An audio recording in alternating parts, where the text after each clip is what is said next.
আজি দোকানখনৰ বাট বিচাৰে খুবেই আনন্দ দিছে, বহুতে ভাল লাগিছে। আজি আপোনালোকে কেনেকুৱা লাগিছে? ভাল লাগিছে?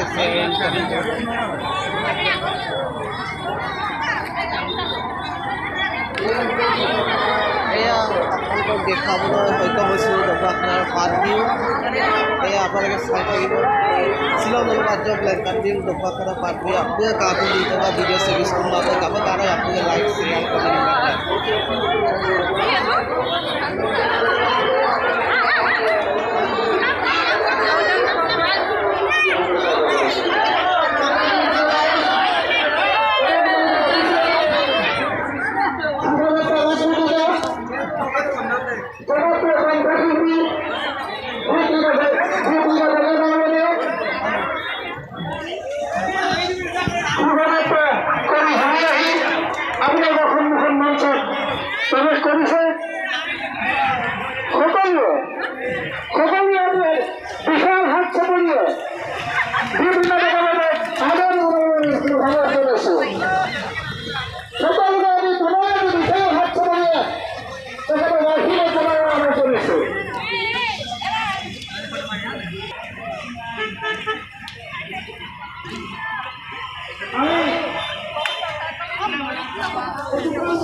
guys,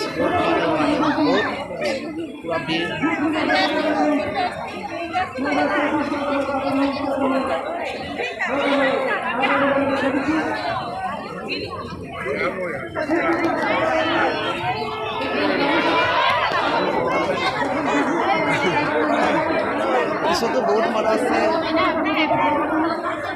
পদক্ষেপ দিছে বহুত আছে।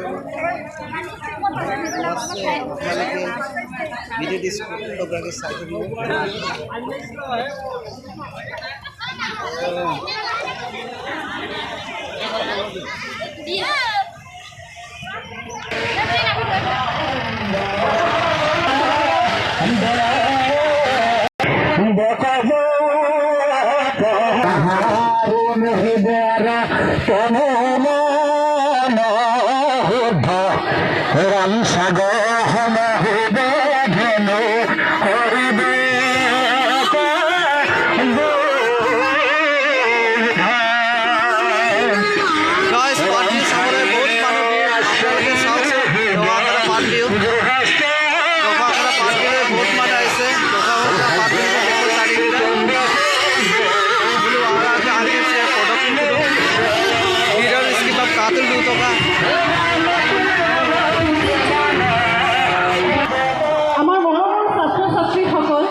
5 বজালৈকে গান গাইছোঁ। তাৰপাছত ওলাইছোঁ 6টা বজাত।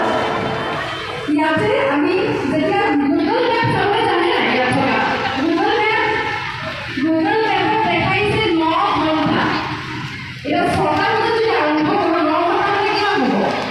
7, 8, 9, 10, 11, 12, 1, 2, 3 তিনিটা বজাত মই পাব লাগে। তাৰপিছত মই ভাবিছোঁ সৰ্বনাশ কি হ'ব এতিয়া মোৰ সৰ্বনাশ থাকিব।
তেতিয়া মই কৈছোঁ আৰু কেনেকৈ মিলাম গুৱাহাটীত আছে অনুষ্ঠান আজিও আছে অনুষ্ঠান ৰাতিলৈ আজি মই যিটো চিঞৰ দিলোঁ কাকত তাত আমি কি বুলি কওঁ মেজিক বুলি কওঁ মেজিক সেই চিঞৰৰ পাছত সংখ্যাত কি নাম ভগৱানে জানে তথাপিও চিঞৰিছোঁ এটা ক'লে গান ঢালি গাইছোঁ নাচিছোঁ এতিয়া আচল নাচিলে নাচিবনে আমাৰ লগত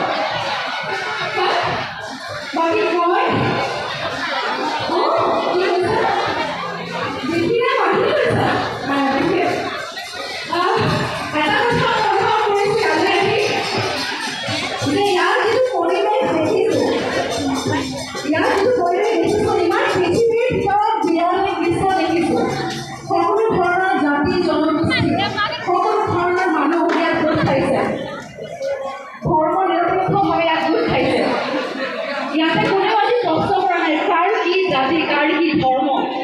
আমি সকলোৱে ওলাই আহিছোঁ স্বতঃস্ফূৰ্তভাৱে গতিকে সেয়া খুব ডাঙৰ কথা সেয়া আটাইতকৈ ডাঙৰ কথা আৰু মই এটা কথাই অনুভৱ কৰোঁ যে অসমত যিহেতু জন্ম পাইছোঁ অসমীয়া হিচাপে এটা কথা গৌৰৱ কৰোঁ যে আমাৰ অসমখন আচলতে এইখনেই হয় এইখনেই আমাৰ অসম ইয়াতে কোনো ধৰণৰ বিভাজন নাই আছে জানো ডাঙৰকৈ ক'ব লাগিব নাই এই মানুহজনে বুজি পাইছে গতিকে কোনোবাই যদি সোধে অসম মানে কি কেতিয়াবা যদি আপোনালোকে ভগৱা থানলৈ যায় তেতিয়া বিহুৰ সময়ত ফাটৰ বিহুৰ সময়ত যাব তেতিয়া দেখিব অসম মানে কি এয়াই হৈছে অসম গতিকে উদযাপন সমিতিৰ প্ৰত্যেকজন সদস্যক মই শিৱৰ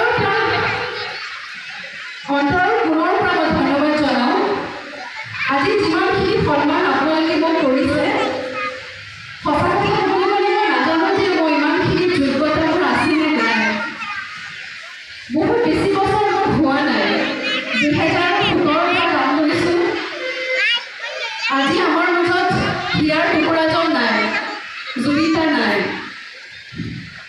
এইবাৰ বহাগ যেতিয়া আহিছিল এনেকুৱা বহাগ আমি নিবিচাৰিছিলোঁ এনেকুৱা বহাগ আমাক নালাগিছিল জুবিতাৰ অবিহনেও যে বহাগ আহিব পাৰে জুবিতাৰ অবিহনেও যে বহাগ আমি উদযাপন কৰিব পাৰোঁ সেয়া আমি কেতিয়াও চাগে কল্পনা কৰা নাছিলোঁ কিন্তু জুবিতাৰ সেই শেষৰটো ইণ্টাৰভিউ আপোনালোকে চাইছিলে সাক্ষাৎকাৰটো শেষৰটো ৰীতা চৌধুৰী বাইদেউৰ লগত চাইছিলে নাই চাইছিল গতিকে তাত এটা কথা খুব স্পষ্টভাৱে উল্লেখ আছে জুবিতাই নিজে কৈছিল যে তেওঁ হি ৱৰ্ক লাইক এ মেচিন